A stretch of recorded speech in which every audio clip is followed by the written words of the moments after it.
another episode of Pulse of Polynesia, where we bring together inspiring voices from across the Pacific to share their journeys, wisdom, and stories that uplift and empower our people.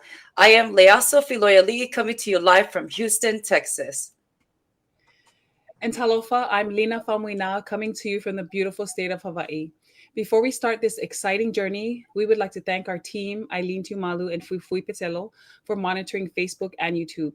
We would also like to thank everyone for tuning in to share our trials and triumphs together as an Ainga. Please use this opportunity to ask those burning questions that you'd like to know, but also please remember to keep it respectful. Just wanted to give everyone a heads up. I'm reading the comments via text messages and screenshots, so I'll be multitasking and looking off the screen here and there, but I am definitely paying attention. Tonight, we are honored to welcome an extraordinary leader, advocate, and change maker, Susi Feltch-Malohifo'ou.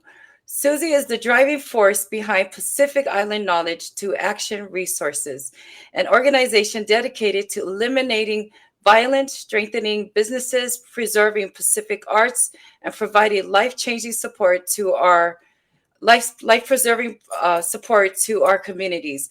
She leads K.A.V.A talks, empowering men to redefine masculinity and end violence, while also pioneering Pe'au, a platform uplifting Pacific artists and filmmakers. Tonight, we'll discuss violence in our community, the intersectionality of Polynesian culture and assimilations, and the culture norms that shape our silence. But beyond her advocacy, we dive into her personal journey, the roots, struggles, and experiences that shaped her into this fierce, compassionate leader she is today. Get ready for an evening filled with powerful insights, resilience, impactful discussions that sheds lights on important issues within our community. Susie, welcome to the hot seat. Thank you, ladies. I am very privileged to be here this evening. We are so excited to have you, Susie. I am, first of all, let me give a shout out to Sulu out there for getting you on our podcast. This is such an amazing platform to be able to have someone, especially as you, to share what you're going to share with us tonight. So thank you so much again, Susie, for coming on here. Thank you, Sulu. No, thank you. I love the referral. I just wanted to start off with a land acknowledgement and just to acknowledge that the land that we're on, that we recognize that the land we're speaking from is the traditional homeland of indigenous people who have stewarded this land for generations. So in Utah, we acknowledge the Shoshone, the Ute, the Goshute, Paiute, and Native people who continue to live and thrive here. And in Houston, Texas, we acknowledge the Karankawa, Atacapa Ishka, and the Kohuli Takan people, the original stewards of that land. And across the United States, we honor the indigenous caretakers of this land, and we recognize that many Pacific Islanders now live on indigenous lands. And as Pacific Islanders, we understand the deep ties between land, ancestry, and identity, and we stand in solidarity with indigenous communities everywhere in the fight for sovereignty, land rights, and the cultural preservation. And this is not really is just not words, but it is a commitment to action, education, and respect for indigenous communities past, present, and future.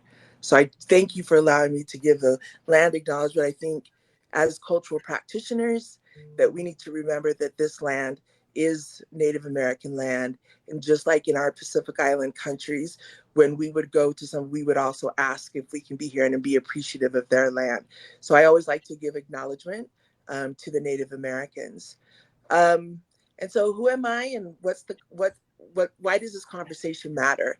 And I'm going to say that I'm a proud Tongan woman, trans, racial adoptee, socialized white, and a lifelong advocate for justice and inclusion.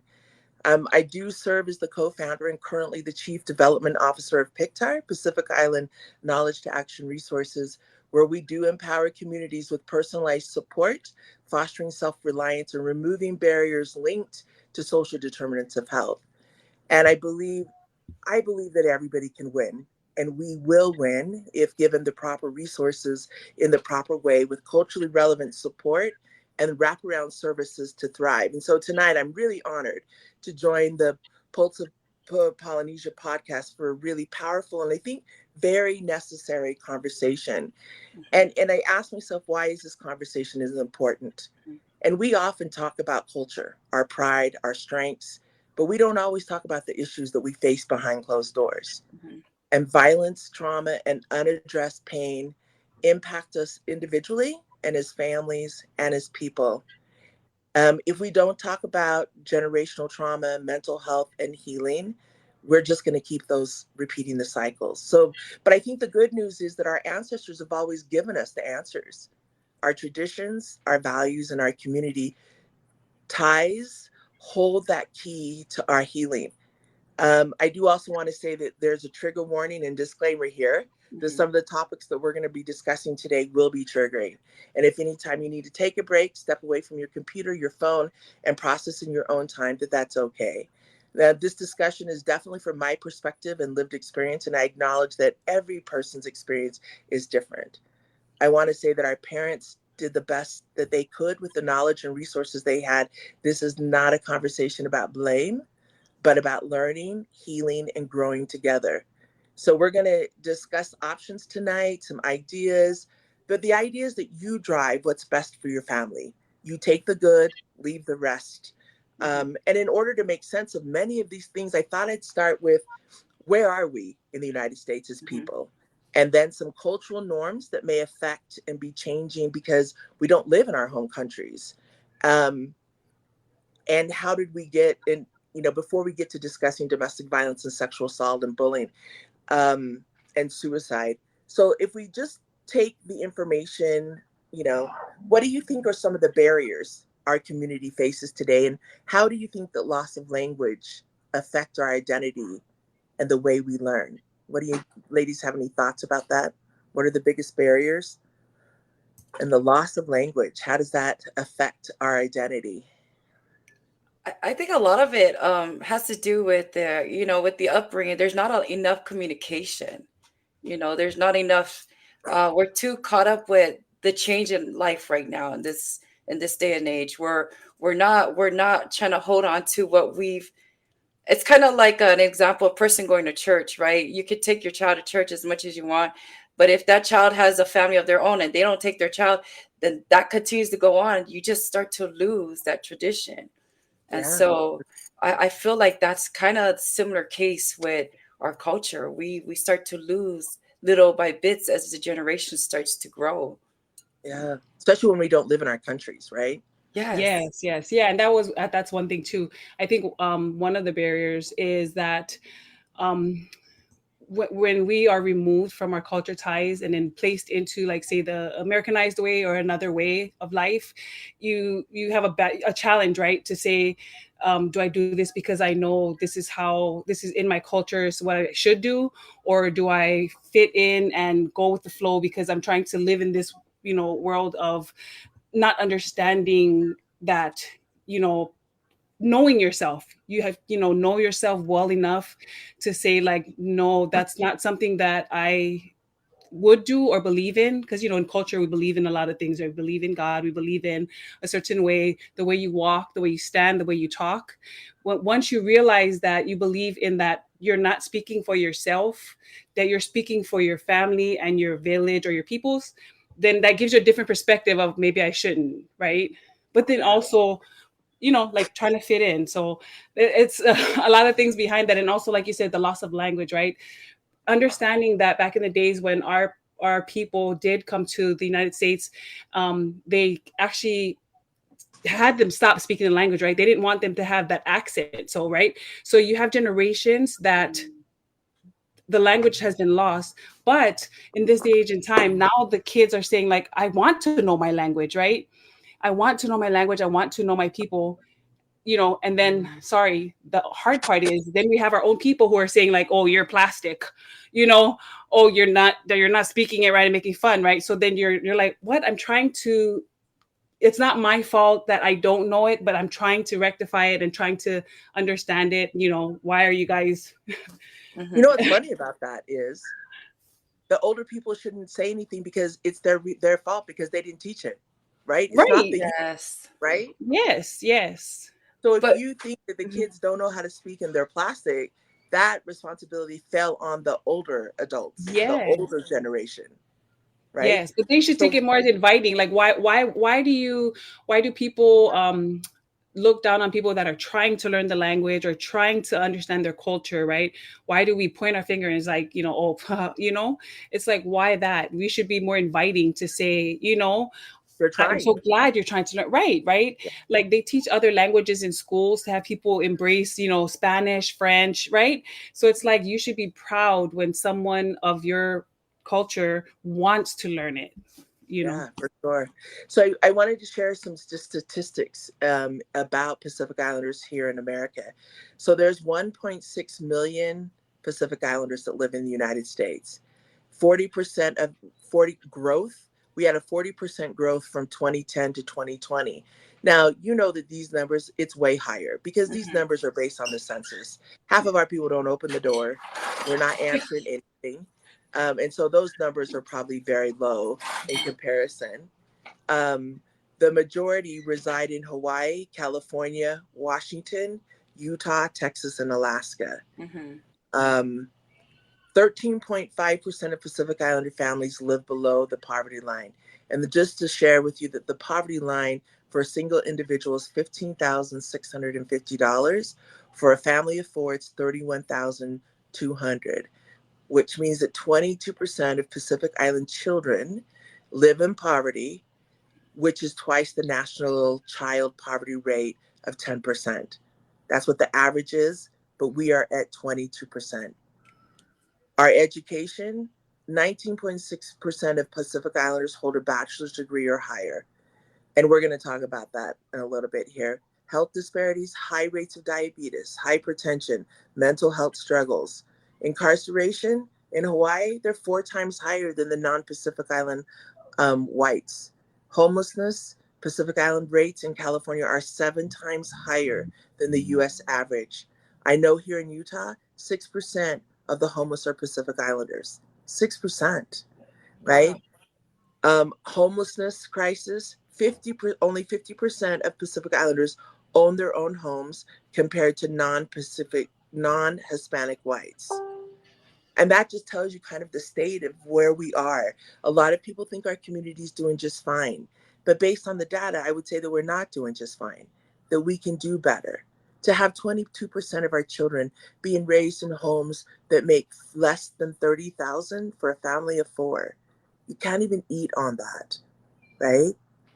So I wanted to talk about some cultural norms and how they affect positively. And the first one was reciprocality and our collective society. And when you think about what reciprocality, it's a core value of Pacific Islanders, right? What you give to the community gives back. And traditionally, Pacific Islanders, we've lived in a collective society. We've been very interdependent societies where everyone contributed to the village and no one was left behind. And that cultural reciprocality, it builds our identity.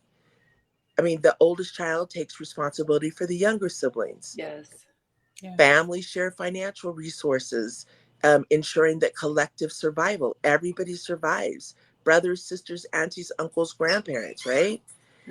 There is a community care that's prioritized over individual success. Now, I think that we can take that to the next level, right? Where it's not healthy. So, but what happens when reciprocality is lost in our communities?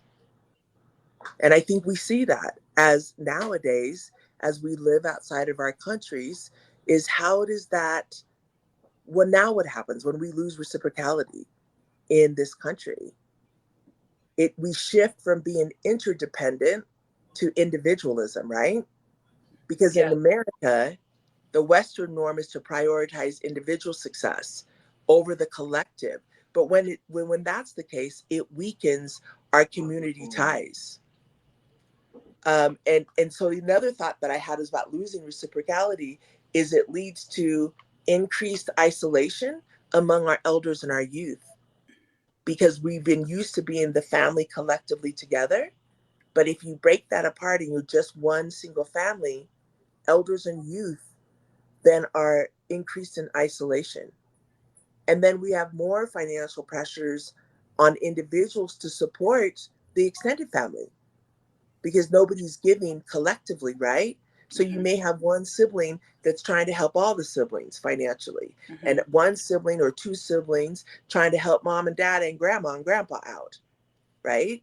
Because we've lost that idea. And I think that the loss of cultural values emphasize sharing, how we serve each other, and then the love of extended family without that community reciprocality, right?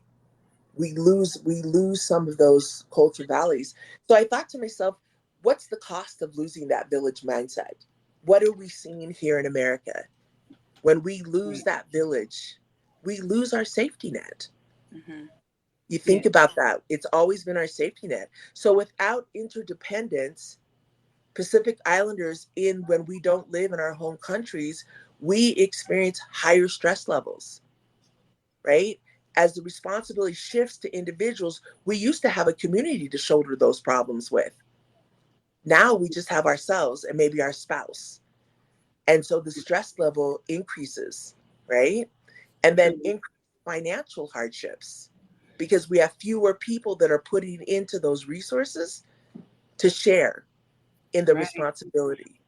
I wanted to make a comment on that, but before I do, since Sarah has a message, it says, "Go, Susie, finding a sense of belonging in spaces we occupy, especially if we're not connected to our own culture or raised in it, but know it is who we are and it will never go away because it's in our DNA." Correct. Right. And that is so true, right? That's what we spoke about, right? Like we are of the same people, right? And then like you're saying, it's, it kind of reminds me of the scenarios where saying back home, in a home, right? We have all these people to feed, but still someone from neighbors, right? They can come over, right? And it's just, no worries, like come, right? If whatever little or much that we have, we will share, right? But and it gets lost because when you come to the mainland, right, financially, people are like trying to live and survive, right? So then it becomes harder to say, yes, I can feed, everybody and, be that, have connection for everyone. So yes, I totally agree with that. And then we start thinking about pride. Well, all I have is some bread to bring. Oh, but that's all I have. I'm embarrassed. I won't bring the bread because I don't have a roasted pig to bring. Right. Right. Yes. And that's not even what reciprocality is about. Right. It's not about monetarily things, but we've kind of shifted in America what reciprocality is.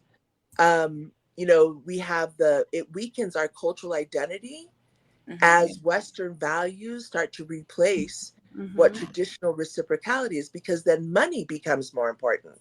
Whoever brings the money to the table has more value than the person that came with open heart and hands just to help with the work.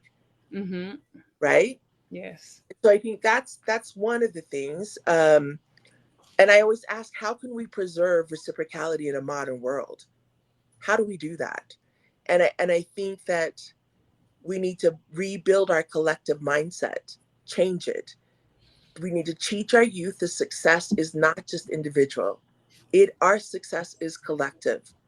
We are as proud as our nieces and nephews, as somebody in our family, aunt and uncle, that have a win. We should celebrate them all, right? Instead of like, oh, my daughter's better than yours. My son made 3 touchdowns, yours only made 2. Like that needs to just stop, right? That's that white culture that's coming and infiltrating us, instead of us each celebrating our family members for their successes. I think another thing is we can reinforce the idea that community care is cultural wealth. That is an asset that we have, right? If we don't use it, if we don't care for it, that cultural wealth is going to go away. And I think creating modern villages through cultural organizations, through family networks, mentorship programs, whatever that looks like to keep the culture alive, I think are some ways that I've been thinking about how we can rebuild that collective mindset. And how do we get back to that? Any more thoughts on that? Because I'm going to move on to my next cultural norm. I Well, just wanted to mention last, I think it was weekends ago, we had someone, sorry, I can't remember her name, but she was on here, right? So she was in the mainland, she moved back home, and her and her husband did a volleyball traveling team, right? Which is so important and crucial because back home, you don't get the exposure they can, right?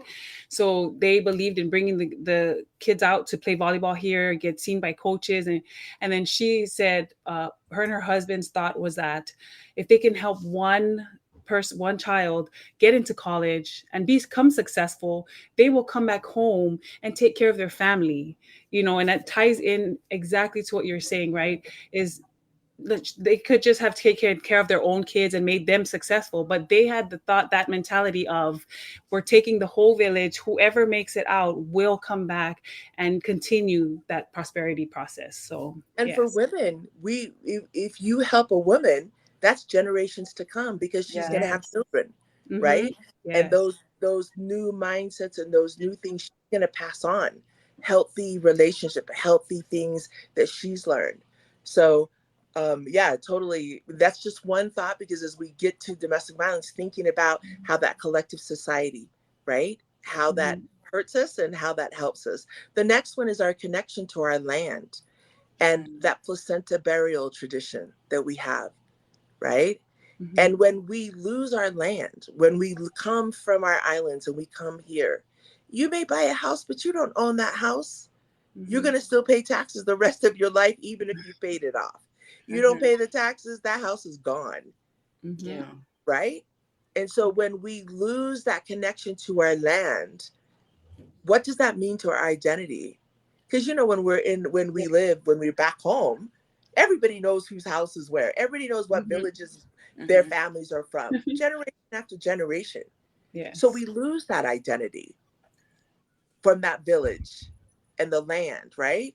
And I Yeah. think that our connection to the land is sacred, but we lose that connection to land in America because we don't really own the land. I mean, Mm-hmm. we couldn't plant our placentas in our land right now if we wanted to, because they take it at the hospital, right? Mm-hmm. Mm-hmm. I don't know if anyone's ever asked for their placenta, but I mean, the idea is it ties the children back to their land and their ancestors, right? And that tradition is not just physical, but it's a spiritual connection, Yes. a way to say, you belong here. This is my land, right? Mm-hmm. Because part of me is buried in this land.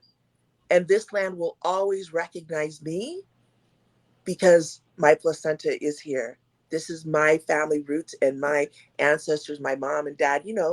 And so you think about the food we eat, the kava we drink, the trees that give us shade, all come from that same soil that has absorbed our generations, right? Of our placentas. And so I think leaving our lands has a really deep psychological and spiritual impact us that we may not even recognize that. But I promise you, when we go home, we recognize our land.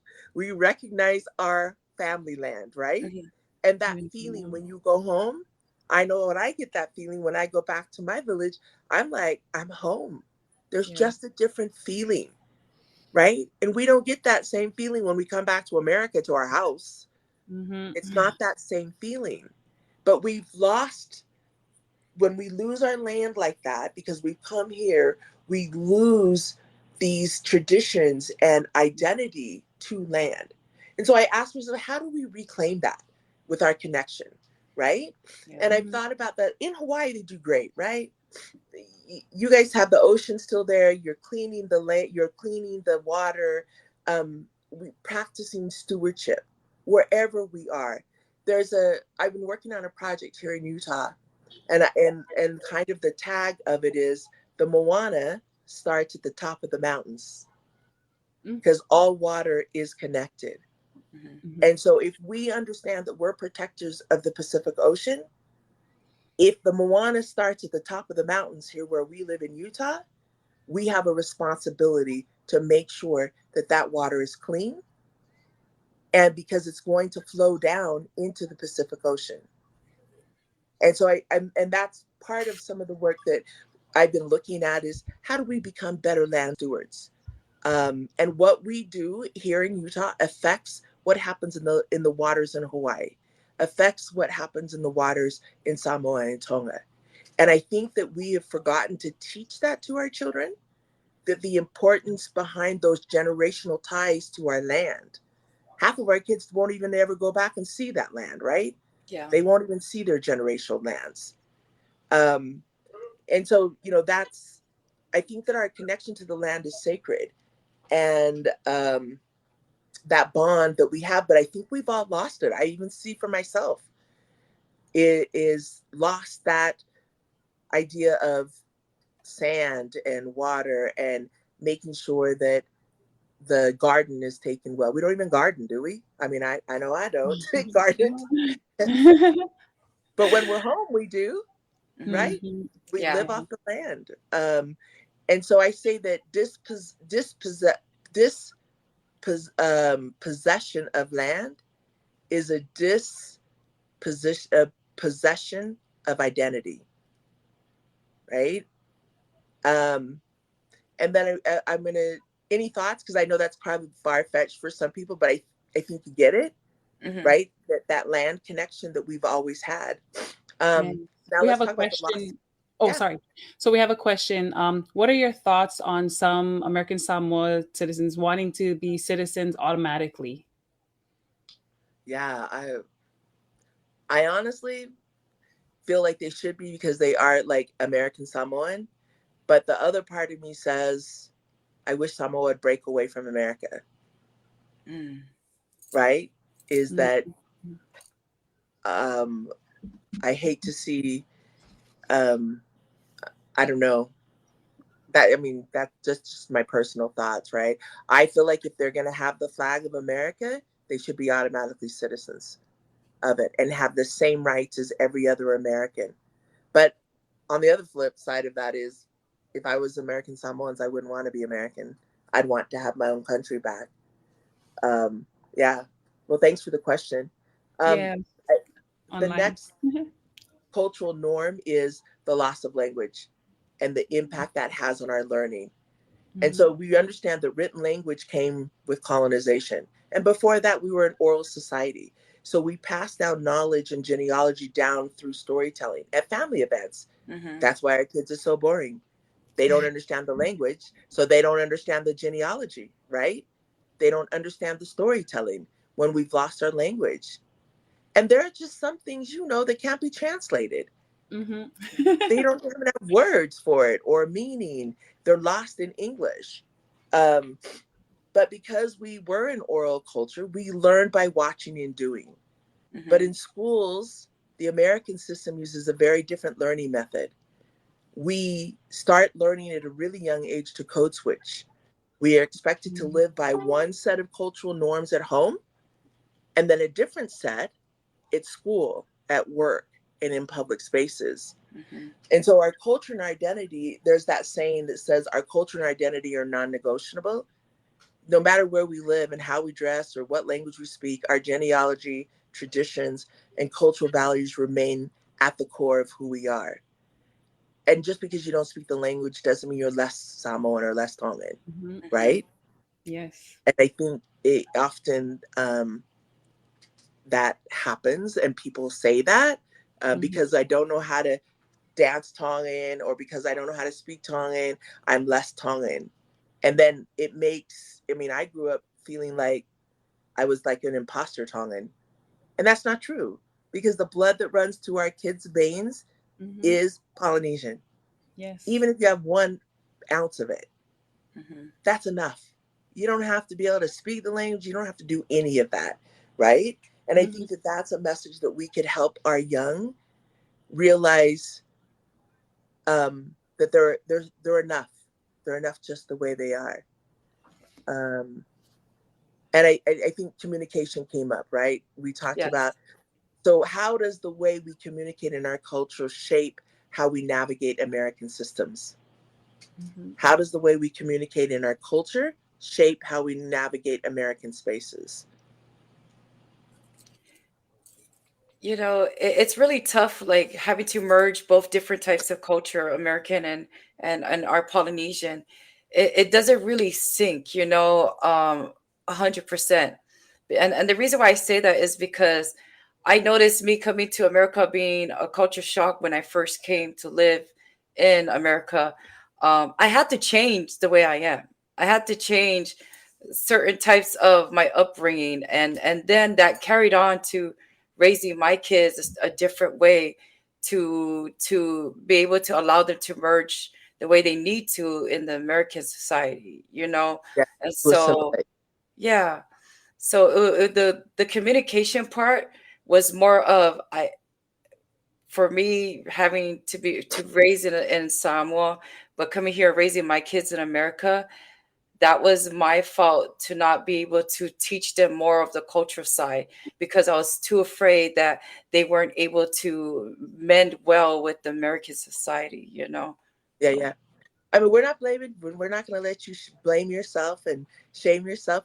Parents do the best they can with what they're working with. So please do not feel, inadequate over mhm, that. You did the best you can, and you do that every day with your children.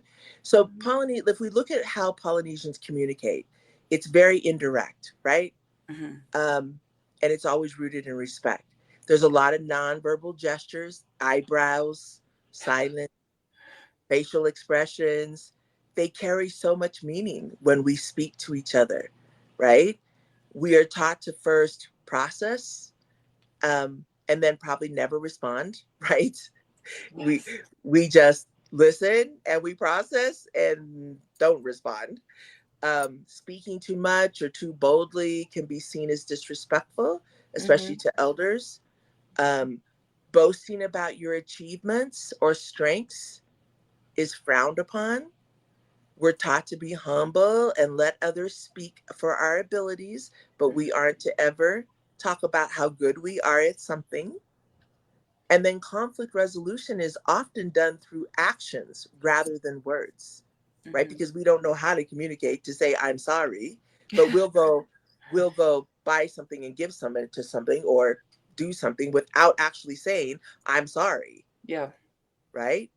We just know that's what our parent meant or our spouse meant without actually, and we give them that grace. So these verbal negotiations or self advocacy can feel really unnatural, um, to us in the American context, right? So Mhm, if we switch over and look at American communication, it's rooted again in individualism, Mhm. right? Be all you can be, yes. clear, articulate. They debate, they verbal assessive. I mean, they assert themselves verbally, and it's looked at as valued. Not so much in our culture, right?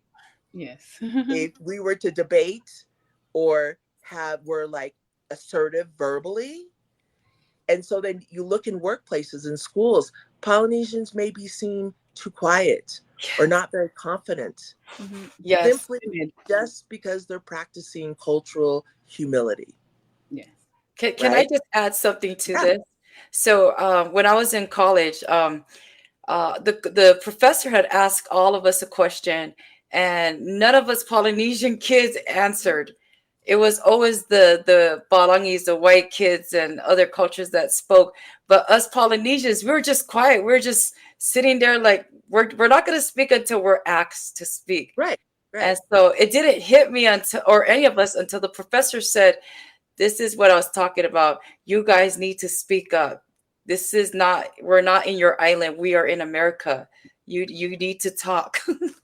But I mean, that's easier said than done when you've lived your whole life and you Yeah. haven't been able to talk. And then you get to college or high school and they expect you to talk, Right. right? You don't have those skills Mhm, to be able to communicate, right?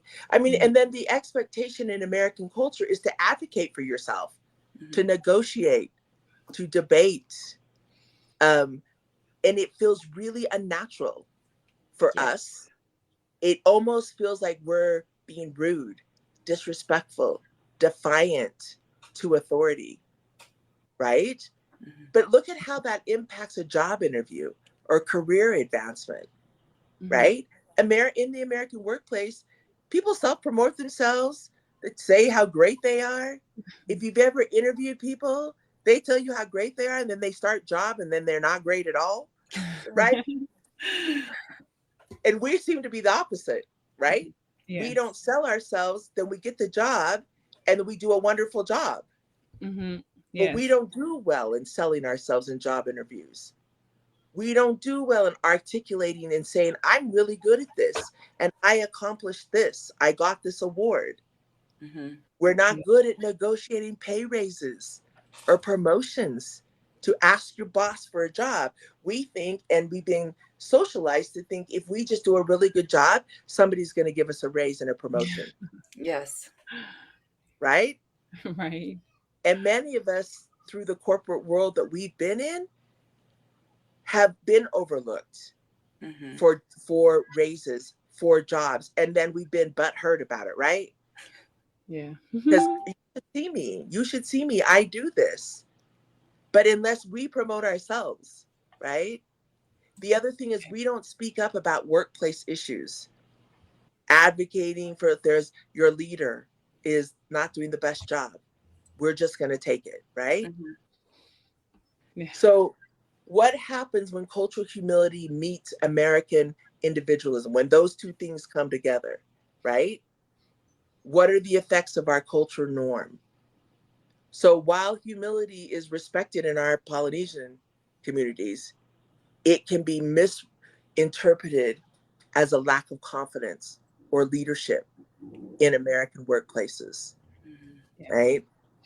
And many Pacific Islanders do not receive the job offers or the career advancements simply because they struggle to express their skills in a way that aligns with American hiring norms, Yes. Yes. right? So you can see how communication affects in other areas, right? And in relationships. Employers might assume that the applicant who does not confidently describe their achievement isn't qualified, even if they have the skills, because they can't verbalize it, right? Yes. And then we take this to personal relationships. Many Polynesians struggle with expressing emotional verbally. And it leads to misunderstandings, especially when we have American-born friends and partners. Feelings of frustration, resentment, or isolation can build because we don't have the language to express our needs. We're very quick to the fist when we're mad, instead of sitting down and saying, I feel this because you did this. Or their sarcasm. It's just ridiculous. I mean, that's a Yes. big part of our Polynesian people. We're very sarcastic. And usually they mean it, right? Like if a Yes. Polynesian woman said to me, oh, your hair looks cute, I'd probably go in the bathroom and look at my hair and say, oh, what's wrong with it, Yeah. right? Or if they said, oh, you look really cute in that dress, you'd be like, okay, what is she really trying to say? Yes. Trying to say something else, right? Yes. So you see that our communication is indirect, right? Because we don't say directly. And then when we don't say it directly, we mistrust what the other person tells us, right? So how do we bridge this gap? How do we teach ourselves and our youth to be better communicators? How do we code switch? How do we be respectful in one culture and be respectful and advocate for ourselves, right? Because there's a time and a place to be humble, but there's also a time and a place to speak up. Yes. Because I think that code switching and learning both communication skills and when to use them allows us to navigate in these systems without losing our cultural identity. And I feel like we don't feel like we're a sellout when we code switch. We're doing this because that's how we need to operate over here. And then when we come home or we're in our own community, we switch back to what we know and is respectful. Because if you try to cross those, you're going to be disrespectful in both cultures. Yes. Yes. Right? So Right. it's important that we learn both and when to use it and when not to use it. Yeah, I was gonna just say that because we also had one of our classmates, Sivai Law, and I remember her name, so she's our classmate, right? And she touched on that. She spoke about being a pastor's daughter, right? Yes. Wearing a mask, and then leaving Samoa, joining the military, and then how she raises her daughters, who are Afakasi too, but teaching them that be respectful, giving them a voice to say that I'm going to raise you. The culture way is respect, right? So know the place and the time, and to say what you need to say, and be respectful about it. Because I think if we think and hold on to that, right, as long as it's respectful, right, I'm gonna say my qualifications, to be confident in it and be respectful about it, right, and not be overly boisterous about myself, in that kind of way, right? Because then you come across a different way. Yeah. It's the time, the place, reading the room, knowing, so that you don't have to code switch, just knowing where you're at, the people, the audience, and speaking your truth in that respectful way. It helps you to keep both sides, right? Your culturally, you are being respectful, and then in the society that you are placed in, you still are respectful of it in their ways. So Correct. yes, very, So very good real point. quick to add to it, I noticed that when, like, even for myself and a lot of people that I've come across that are in the islands and here, I noticed that, like, our people, when we don't speak up, and then when we finally decide to speak up, we come across too loud. We come across in a our sound of trying to express it becomes too, to other people, they're gonna look at us like, wow, they're too aggressive, but they're Arrogant. not, Yeah. Julia online comments, public speaking is not a course offered in schools on island. However, it is a skill that can be learned and cultivated over time, and it needs to be more encouraged by parents to their children, so it becomes a social norm. Yes, for sure. Yes. Yeah. If we're going to Definitely. live outside of our culture and in other Mhm. countries, then Yes. we will be able to adapt and learn temporarily when we're in those spaces. We're not sellouts. We're not whitewashed. If Yeah. we do this, it's just temporary while we are in this situation. And all of these things I want to say to address violence and mental health and Mhm. community well-being, right? Because all of those things we talked about in our cultural norms affect the whys about violence. So how does violence, whether inside or outside our home, shape your experiences? And how does unaddressed trauma affect families in our community, do you think? How does There's violence shape our experiences? And how does unaddressed trauma affect our families? there's a lot of trust issues growing up.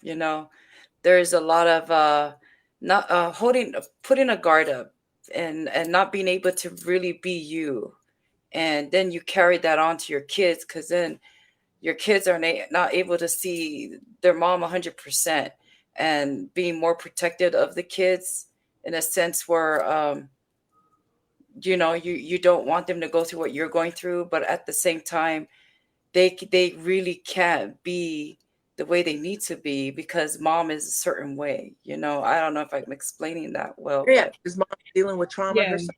yeah. Right. And like I love hearing these stories. So then I keep speaking about our prior, people that were on, but Stacia was just on, right? And she had said she'd gone through that growing up. Like her mom used to beat her, right? But if Phil used to beat her, like that's the way it goes in generations, right? You beat your kids, and then they beat their kids, and then it goes on, right? And then she said when she had her daughter, like it started out where that's all she knew, but then she realized that she had thought, how can, like, God bless you with someone, with your child, and and say that this is how you love them, by beating them or hurting them, right? And it changed the way that she communicated with her daughter. Like she spoke to her more, and like broke that chain of communication, of way, instead of beating them, talk to them, uh, reach out in other ways. So, and I think that is important, because like Lasso said, right, once we do speak, once the Samoan or the Polynesian person speaks, right, all they knew was, or all they hear a lot of is the yelling or the anger, right? So it comes out in a different way, right? Oh, I didn't mean Yeah. to raise my voice, right?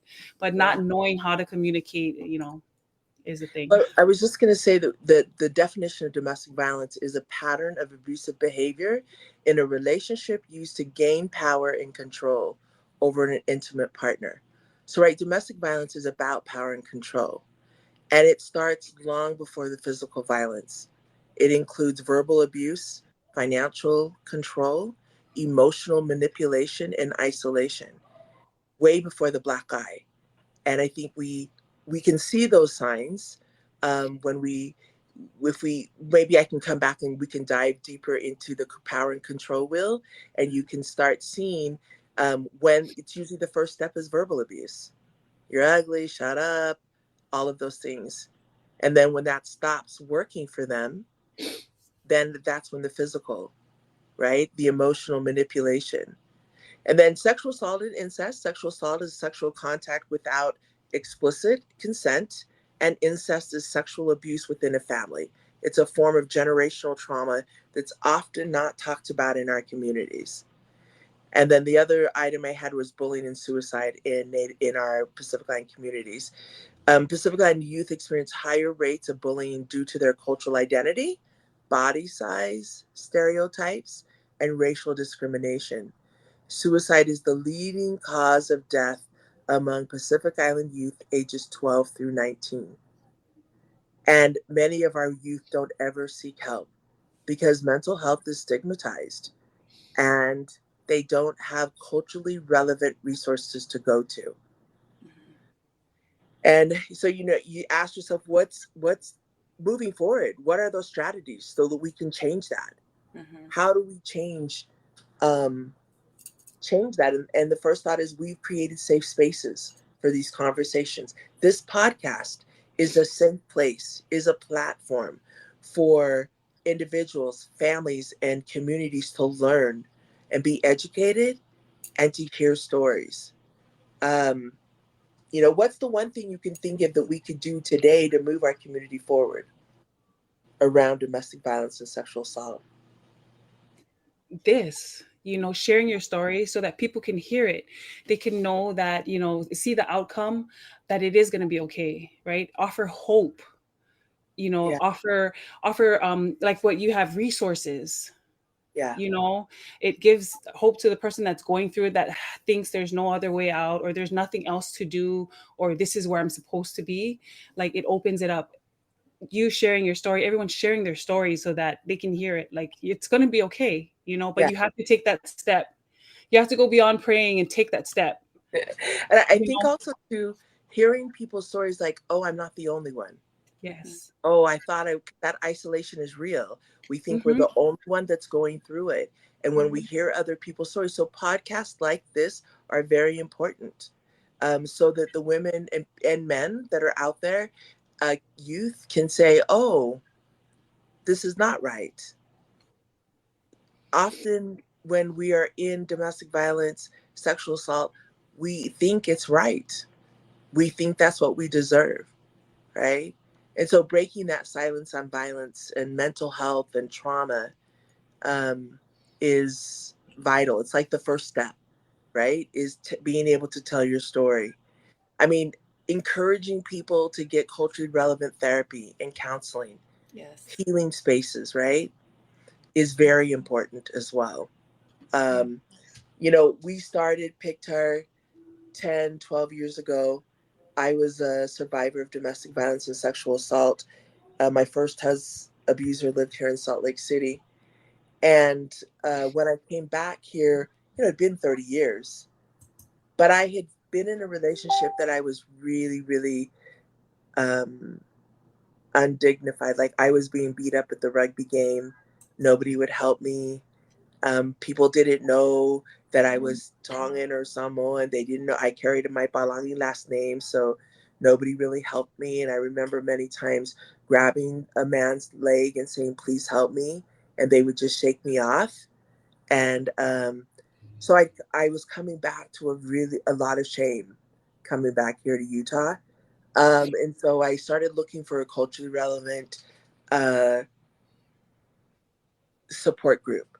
And in 30 years, there wasn't anything here in Utah. And I was shocked with all the many Pacific Islanders that lived here, and we didn't have any culturally relevant services.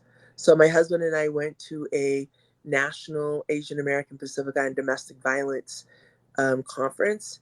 And my husband came back from a breakout session and he said, you know, Susie, you women are not going to solve domestic violence by yourselves. Because the men are the larger number of abusers, men have to be involved in this movement. It will never be solved because we're the ones that are doing the most of the abuse. And so he, you know, my husband was like smoking, beer drinking. He owned a trucking company, was a truck driver, not the kind of guy to be doing community work. I was the one with the community work background, but I was really shocked that he wanted to do this. And so we had a big conversation about we don't just start stuff just because. We're in this for the long haul if we're going to do this. And he said yes. He came back to Utah. He got the first group of men certified as Utah domestic violence advocates. There were 7 of them. And off they went. And the name of their group is K.A.V.A Talks, which stands for Knowledge Above Violence Always. And they started out in the K.A.V.A circles. And he tells me, because that's where all the abusers go. I was like, really? You men know? He goes, yeah, we know that. He said, that's where we're going to go. And I'm just going to start the conversation about how, what is violence defined in America? And what does it look like? And is it helping our community? Is it helping our families? Is it helping our churches? And if it's not, we need to do something about it. And what are we men going to do about it? And so that was 10 years ago. So they do a walk in the last week of April in St. George for Sexual Assault Month. They wear high heels, and the men walk a mile in high heels. In our shoes. Yes. So, and it's funny. Most people just come out because they think it's hilarious to watch Polynesian men. But it's grown. We have all kinds of men, and some of the women want to come and wear high heels. But we started, it's called Heels to Heal, Heal, HEAL to heal. And they That's do that. nice. So they do that at the end of April for Sexual Assault Month, and they do it in October in Salt Lake for Domestic Violence Month. And so they wanted to show that men were going to stand with women, and we're going to be part of the solution. And you know, their support in our women's empowerment group, because the men started and all women started calling, but they were calling about sexual assault. They weren't calling about domestic violence. And my husband said, well, you're a peer support, start another group. And I thought, this is supposed to be a men's organization. What am I doing? And then we started our women's empowerment group and started providing resources. Now, every call we got was about incest. But the reason why I realized was domestic violence has been so normal in our communities that they didn't think it was a problem. So if you ask people, when we did a survey, a community assessment, and we asked the question, do you know anybody in domestic violence? The answer was no. But then the next or 3 or 4 questions we asked, do you know anyone that's been kicked, slapped, punched? The numbers were very high. So that told me that it had been normalized in our communities, and they didn't know it as domestic violence. They just knew that as normal, right? Which is sad. And so that's how we got started doing it. It was really important as a survivor. I believe that a lot of us that work in this field, and maybe you know this and feel this too, I really wanted to be the person that I needed when I was going through it, because I didn't have anybody to talk to. I didn't know anything about it. I just thought I was alone, and I was just not good enough, and he didn't love me because it was all my fault. I'm I'm ugly, I'm dumb, you know, all of that negative talk. And I agreed why he was hitting me, because I wasn't a good wife. It took me a long time to work through all of that. Yeah, and so I feel like the best thing we can do is like what you're doing here, what you ladies doing here, and giving the platform. to helping women tell their story, because every time a story is told, somebody is influenced by it. Mm-hmm. And then you become part of their healing journey. And it's like, and so on and so on and so on, right? And so you ask yourself, what is it that we need more of? More stories to be told, more empathy, more compassion, um, knowing the resources that are available in your area so that you can help people to safety. It is not easy work because not everybody learns the statistics says that women have to leave 7 times before they actually leave for good, right? Women aren't just going to leave. The chances are really slim we're going to leave the first time and never come back. That hope in us that we can make it work. We want to keep our families together. Um, is something that, again, I guess maybe it's our DNA that we want to keep our families together. It may be the religious layer that we have, is that families are supposed to be together, moms are supposed to put up with whatever, but moms are not supposed to put up with whatever. It is not God. It's not God's way for us to be mistreated like that. Heavenly Father doesn't want that to happen, and we shouldn't want that to happen. Um, so like we got like 5 minutes. This hour went by fast. It did, yeah. It did. I love how you got your husband involved, and then like how he said, like it's the abuser, or most of the times the abuser is the man, right? Yeah. So how do we fix it right through? Because it's one thing to try and guide the women through it and try and get them out of it, and counseling and all these things, but you took it to the root to say let's go more upstream, like how you're saying in Utah, right? Start to the mountains, right? I mean, thank you. Words aren't, saying thank you, mahalo, fafitai, all these things, because we also had one of our brothers from back home, our classmate, and he spoke up about it. Yeah. He spoke up about why he was so angry and why he bullied and, fought and drank and beat up, because we didn't know that at that time. But Yeah. he spoke up about what he went through, right? Yeah, And reaching out. our men's group, I'm really proud of them. I went to it on Thursday night. It was standing room only. There was probably 35 men in there with young. They'd brought their sons, and men that could get vulnerable. They could cry, right? And Yes. share their struggles. And we have men now in our community that have been sexually assaulted that will stand in a room of Polynesians and share their story. I never thought that I would see that in my lifetime. I thought our men were too cool, too tough for Yeah. all, Right. Yes, right? and he was courageous enough to share his story and to give hope, and to give younger people, whoever's listening to it, a way to say, like, go to the hospital, go to somewhere, the police, don't just go to the matai, or sometimes don't go to your parent, or because that's where they sometimes get swept under the rug, or but like you said, and the way that you break the chain, just as how you said, was these men are bringing their sons, right?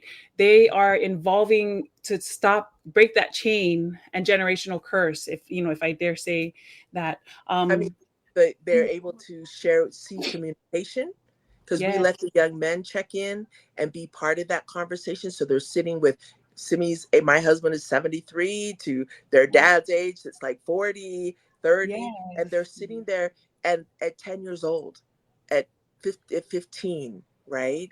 And I think it's a beautiful thing. I think we just need to we hope that K.A.V.A Talks will grow and move to other cities. There are a lot of men out there that have reached out. I know without a shadow of a doubt that the suicide rates are normally tied to sexual assault. And because they can't talk to anybody else, the lack of communication, right? The Yeah. lack of words to say, and trusted adults for people to go to. So Mhm. I see that it's 1 minute, and I Um. don't want to take any time, but I would love the opportunity to come back another Yes. time, and we Yes. No. can continue Definitely. this conversation, and maybe I can dive into more like the power and control wheel and get some education Mhm. around what domestic violence and sexual assault looks like, and on an educational way to help. Next steps. Yeah, Yes, next. we have two comments on here. One is from Sincera. It says, the power of men from our Pacifica community taking initiative and accountability to be a part of the solution when it comes to abuse empowered me to just say out loud that I am a survivor. Hashtag powerful. And Julia says, Pulse of Polynesia is making a high impact on community and culture acceptance on these crucial conversations. Thank you, Leaso and Lena and team, for developing this platform to engage and share. Thank you. Yes, it takes us all. It takes what I do. It takes what you guys do for us to really, when I ask myself, what are we going to do? This is what we're going to continue to do, right? Is Yeah. that's how we're going to help our communities. That's how we're going to help ourselves and our children, the next generation, and break those chains and the trauma, right? I feel Yeah. like I feel like I didn't go into deep, but I feel like we skimmed the top, and the next time around we'll go a little deeper. Yes. No, yes. Yo, like you said, there will definitely be a next time. And, I wanted to thank you so much, myself. And, there are other points that you had bring. I love how you spoke about things and defined them and also brought in other points, because when people think domestic violence, like you said, some Polynesians, we think it's a normal day, right? We don't think of it as domestic violence. And then how you said that it starts from verbal. It starts from the little things, right? Up until isolation, until they can't control your mind and going all the way. And then it becomes the hands-on. So Yeah. thank you for bringing that into light too. So for those that are listening that don't understand the process or think, this is normal, it's not. Thank you so much. You're Yeah. very welcome. Thank you very much Yeah. for your So time. And then again, thank you so much, Susie, and everybody out there. And those who are going to tune in later, please reach out to us to get Susie's information and her team. They are wonderful and they will help you. They just helped another one of our guests that was on here recently. And so we're so blessed to have them and we can't wait to have them again. So stay tuned to more information on that. And as always, to God be all the glory. Everyone have a good night and a happy Sabbath day. All right. Again, guys. thank you, Susie. You guys have a good night. Bye. Bye.